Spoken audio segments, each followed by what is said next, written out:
Hello everyone, my name is Riddhi. यहाँ पर हम समझेंगे rights of person with disabilities act 2016। तो बेसिकली ये वो एक्ट है जिसके द्वारा पर्सन विद डिसेबिलिटीज के अधिकारों को प्रमोट किया जाएगा, सेफ गार्ड किया जाएगा अलग अलग एस्पेक्ट्स ऑफ सोसाइटी में। तो अभी ऐसी बहुत सी बातें होती हैं कि ठीक है, सोसाइटी में आजकल इक्वालिटी है और कॉन्स्टिट्यूशन भी इनको इक्वालिटी गारंटी करता है, बट फिर भी आप कोई भी रीज़न ले लो, डिस्क्रिमिनेशन तो उनके साथ होता है, निग्लेक्ट किया जाता है। चाहे आप कल्चरल रीज़न की वजह से देख लो या फिर कोई किसी भी प्रकार की डिस्क्रिमिनेशन देख लो, शर्म की वजह से भी देख लो आप, तो एक टैबू बन गया है बेसिकली। तो उससे क्या होता है, उनकी जो प्रॉपर एबिलिटीज़ हैं उन उससे अंडर एस्टिमेट उनको किया जाता है, उनको वीकर सेक्शन एक तरीके से समझा जाता है, जिसकी वजह से वो पूरी तरीके से अपने एस्पेक्ट्स को अचीव कर ही नहीं पाते, अंडर अचीवमेंट का सामना उनको करना पड़ता है, उनकी पर्सनल ग्रोथ रुक जाती है, यही सब कारणों की वजह से। तो अगर आपको एक तरीके से मोटिवेट करने की ज़रूरत है, जिसके वजह से ये एक्ट लाया गया था। ये एक्ट हालांकि था तो 1995 में आया था ओरिजिनली, ये एक्ट जब पर्सन विद डिसेबिलिटीज़ एक्ट आया था, जिसमें इक्वल अपॉर्चुनिटीज़, उनके अधिकारों को प्रोटेक्ट करना, फुल पार्टिसिपेट करवाना, ये सब एक्ट था। पर उसको रिप्लेस किया गया था। फिर 2017 में भी 2007 में इंडिया ने एक कन्वेंशन साइन किया था, United nation convention on the right of person with disabilities वाला, जिसके बाद ये एक्ट को उसके साथ अलाइन भी किया गया था। फिर ये नया एक्ट आज की डेट में लागू है, right of person with disabilities act. तो अभी है क्या, इसमें जितने भी PWDs के जो भी बैरियर्स हैं या फिर जो भी उनका पार्टिसिपेशन, इक्वल पार्टिसिपेशन उनको नहीं मिल रहा है, वो सारी चीज़ें अभी उनको मिल पाए, इक्वली पार्टिसिपेट कर पाएँ, अपॉर्चुनिटीज़ मिल पाएँ, जो बैरियर्स आ रहे हैं वो ख़त्म हो जाएं, उसके लिए ये एक्ट लाया गया है।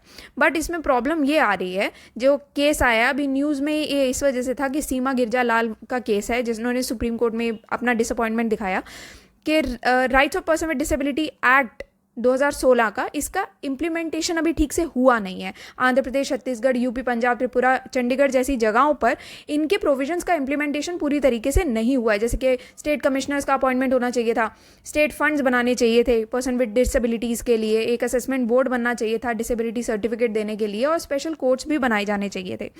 तो अभी सुप्रीम कोर्ट ने हर एक स्टेट को डायरेक्ट किया है कि आप इसके जितने भी प्रोविजंस हैं इस एक्ट के, वो जून 30 तक सारे इम्प्लीमेंट करिए।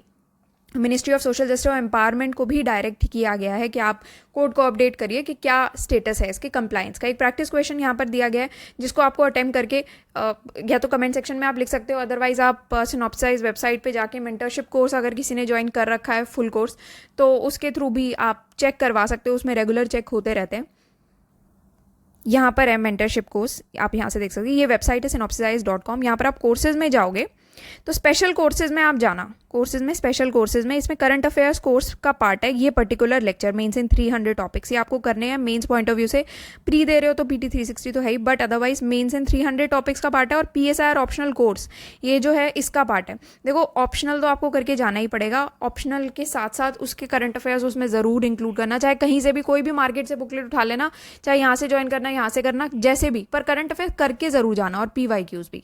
अब यहाँ पर कुछ थिंकर्स पर्सपेक्टिव दिए हुए हैं, मार्था नसबॉम और जूडिथ बटलर। तो ये मार्था नसबॉम बेसिकली एक फिलोसोफर एथिसिस्ट रहे हैं, जिन्होंने ये कहा था कि अभी जो पर्सन्स विद डिसेबिलिटीज़ हैं उनकी आपको कैपेबिलिटीज़ पर फोकस करना चाहिए, उनके सिर्फ राइट्स पर, अधिकारों पर फोकस मत कीजिए। अधिकारों पर फोकस करके क्या होगा, ठीक है उनको अधिकार तो अभी इक्वालिटी का भी मिला हुआ है कॉन्स्टिट्यूशन के द्वारा, पर जब तक आप उनके वेलबींग पर ध्यान नहीं दोगे या उनकी कैपेबिलिटीज़ पर फोकस नहीं करोगे, तब तक नहीं हो पाएगा। ये जो एक टैबू बना हुआ है ना, जिसकी वजह से उनको अंडर अचीवमेंट का सामना करना पड़ता है, वो टैबू आपको हटाने पर ध्यान देना पड़ेगा। ऐसे ही जूडिथ बटलर एक फेमिनिस्ट फिलोसोफर, जो कहते हैं कि आपको जो इंटरसेक्शनैलिटी है डिसेबिलिटी की, उस पर वो हाईलाइट करके कहते हैं कि बहुत सारे अदर फॉर्म्स ऑफ ऑपरेशन भी आते हैं इसके साथ, जैसे कि जेंडर और रेस के ऑपरेशन भी आते हैं। स्टैटिस्टिक्स यहाँ पर दिया हुआ है, ये आप देख सकते हो, सेंसस 2011 के हिसाब से। ये चैलेंजेस कौन कौन से फेस करने पड़ते हैं, यहाँ से आप देखो कि लैक ऑफ एसेसिबिलिटी है, पब्लिक प्लेसेस, ट्रांसपोर्टेशन सिस्टम में प्रॉब्लम आती है, बिल्डिंग्स को इस तरीके से डिज़ाइन नहीं किया जाता कि वो पर्सन विद डिसेबिलिटीज़ के लिए अकोमोडेट कर पाएँ, तो उनके लिए एक फ्रीली मूव करना डिफ़िकल्ट हो जाता है। आप आजकल की जो सोसाइटीज़ बनी हुई हैं उनमें तो फिर भी दिया जाता है, बट जो पुराने बने मकान हैं या फिर ऐसी जगहें हैं जहाँ पर ये सब चीज़ें नहीं दी जाती, तो दिक्कत है।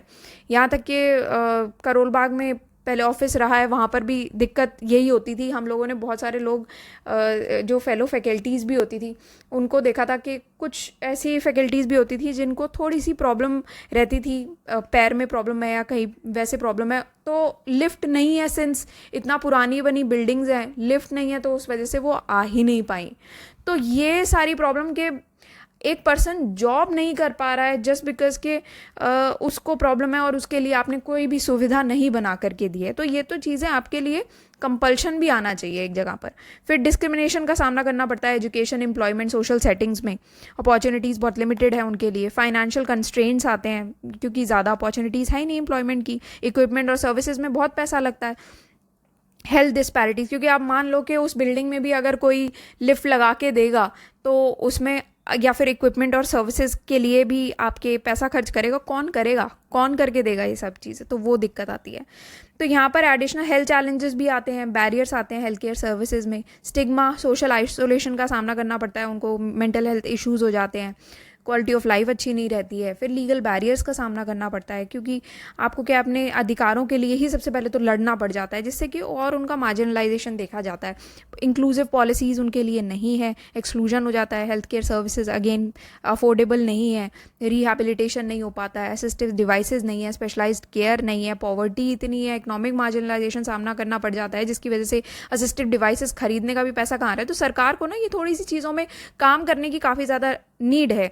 डिजिटल डिवाइड रीइंफोर्स कर रहे हैं, जैसे अभी क्या है कि फिर भी आ गई हैं, देखो असिस्टिव टेक्नोलॉजीज फिर भी आ रही हैं, जैसे स्क्रीन रीडर्स है, speech recognition software, specialised hardware है, बट अफोर्डेबल नहीं है, वो दिक्कत है। अब rights of person with disability act 2016 की है क्या, यहाँ से आप पढ़ सकते हैं। बैकग्राउंड इसका यही है, इक्वल अपॉर्चुनिटीज़ प्रोवाइड करना। ये कन्वेंशन जो मैंने आपको बताया 2007 का, की प्रोविजंस यही है। डेफिनेशन आप लिखोगे, ठीक है, कि PWD refers to individuals with long-term physical, mental, intellectual, sensory impairments that hinder their full participation in society. Disabilities जो रिकोगनाइज की गई हैं 21 तरह की गई हैं, जिसमें एसिड अटैक विक्टिम्स भी आते हैं, इंटेलेक्चुअल डिसेबिलिटी, मेंटल इलनेस वगैरह वगैरह। Rights of person with disabilities, जिसमें गवर्नमेंट्स इनके लिए रिस्पॉन्सिबल रहेंगी कि आप इक्वालिटी इंश्योर करो, डिग्निटी और रिस्पेक्ट होनी चाहिए। फिर आपको अब्यूज़, क्रूएलिटी, वायलेंस, एक्सप्लॉयटेशन से प्रोटेक्शन प्रोवाइड किया जाना चाहिए।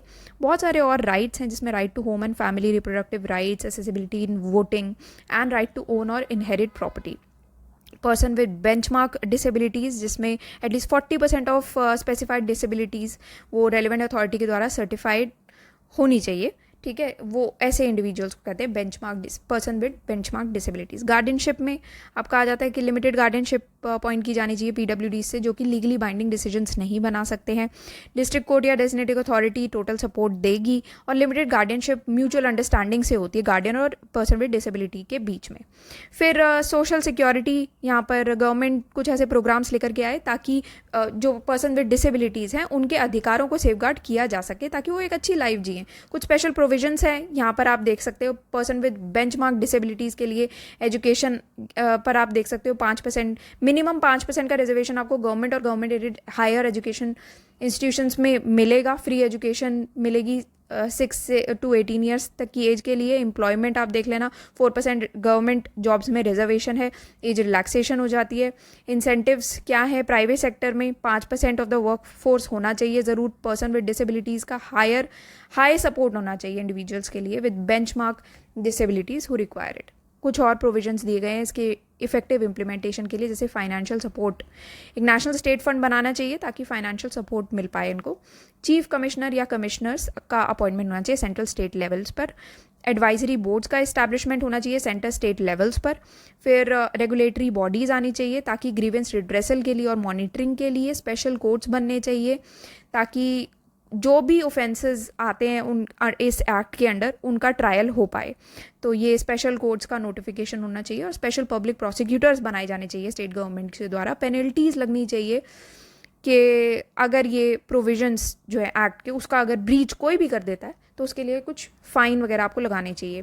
रीजंस क्या है सब ऑप्टिमल इम्प्लीमेंटेशन क्यों है इसका, एक तो रिसोर्स एलोकेशन अच्छे से नहीं हुआ है, कोऑर्डिनेशन इश्यूज आते हैं अलग अलग डिपार्टमेंट, स्टेट, डिस्ट्रिक्ट के, जैसे कि यूटिलाइजेशन सर्टिफिकेट मिलने में ही डिले हो जाता है स्टेट गवर्नमेंट्स से, तो इससे क्या होता है फंड रिलीज़ ही नहीं हो पाते। रिहैबिलिटेशन सर्विसेज में प्रॉब्लम आ जाती है, क्योंकि ज़्यादातर जो भी पर्सन विद डिसेबिलिटी हैं वो रूरल एरियाज़ में रहते हैं, तो गांव में रिहैबिलिटेशन सर्विसेज की एक्सेस इतना है ही नहीं है ना। तो इसमें जो भी कॉस्ट नॉर्म्स हैं दीनदयाल डिसेबल्ड रिहैबिलिटेशन स्कीम के अंडर वो इतने नहीं हैं जिससे कि क्वालिफाइड प्रोफेशनल्स को हायर किया जा सके। स्पेशली रिमोट एरियाज़ में आप समझ सकते हो कि क्वालिफाइड प्रोफेशनल क्यों जाना चाहेगा, तो वो वाली दिक्कतें आ जाती हैं। एजुकेशनल एम्पावरमेंट पर ध्यान देना चाहिए, क्योंकि यहाँ पर क्या है कि आप नेशनल फेलोशिप स्कीम के अलावा कोई और अपने टारगेट किसी स्कीम के अचीव ही नहीं कर पा रहे हो, है ना। तो लैक ऑफ डेटा और रिसर्च है, ठीक है। फिर आपका ब्यूरोक्रेटिक हर्डल्स ही आ जाते हैं, इतने ज़्यादा चेंज नहीं होना चाहते हैं, ठीक है, चीज़ें चेंज ही नहीं करना चाहते हैं। बहुत सारे ऐसे स्टेक होल्डर्स हैं जो चेंज नहीं चाहते हैं। वो बेसिकली जितने भी डिसेबल्ड लोग हैं उनके अधिकारों को प्रायोरिटी पे रखना ही नहीं चाहते हैं।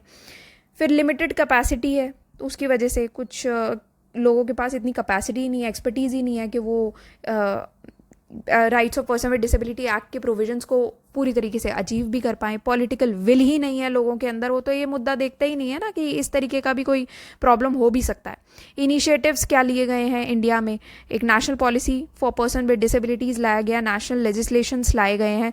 मिनिस्ट्री ऑफ सोशल जस्टिस ने क्या किया आप यहाँ से देख सकते हैं। Ministry of health and family welfare ने मेंटल हेल्थ केयर एक्ट निकाली है 2017 की। स्कीम कौन कौन सी है जो कि पर्सन विद डिसेबिलिटी एक्ट 1995 का इम्प्लीमेंटेशन करता है, तो ये आप देख सकते हैं यहाँ पर। कुछ और इनिशिएटिव्स लिए गए हैं, एक्सेसिबल इंडिया कैंपेन है, national action plan for skill development, reservation in government job. International initiatives कौन कौन से लिए गए हैं यहाँ पर दिए गए हैं। कुछ मेजर स्कीम्स हैं पर्सन विद डिसेबिलिटीज़ की, social empowerment, physical empowerment, economic educational empowerment के लिए, वो आप पढ़ सकते हो। और वे फॉरवर्ड यहाँ पर आप लिखोगे कि एक तो स्टेट्स को हैंड होल्डिंग देना पड़ेगा, गाइडेंस प्रोवाइड करनी पड़ेगी, कोलैबोरेशन और बढ़ाना पड़ेगा government body, civil society, disability rights group और प्राइवेट सेक्टर के बीच में, ताकि इंक्लूजन हो पाए पर्सन विद डिसेबिलिटी का।